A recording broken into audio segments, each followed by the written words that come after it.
Certamente il fatto che si possa arrivare all'80% e quindi togliendo anche quel metro di distanziamento che per le nostre sale significa moltissimo, è un passo in avanti. Non risolve ancora del tutto il problema.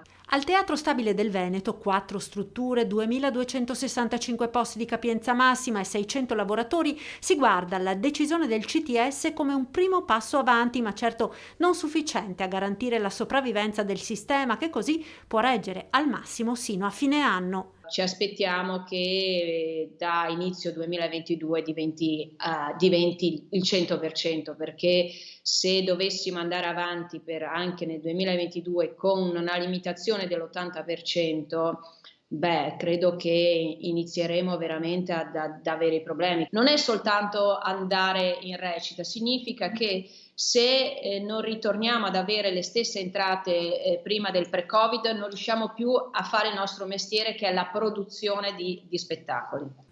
Ancor più seria è la situazione dei teatri privati che non hanno la possibilità di accedere a fondi pubblici e sono fermi da febbraio 2020. E se hanno difficoltà loro a reggere, noi ancora di più. È un appello che stiamo facendo da mesi, assieme anche ad ATI, per l'associazione di categoria dei teatri privati. Qui non possiamo più andare avanti, abbiamo veramente bisogno di una mano, perché diversamente tutta questa impresa culturale privata rischia di affossarsi e di affondare e non possiamo permettercelo.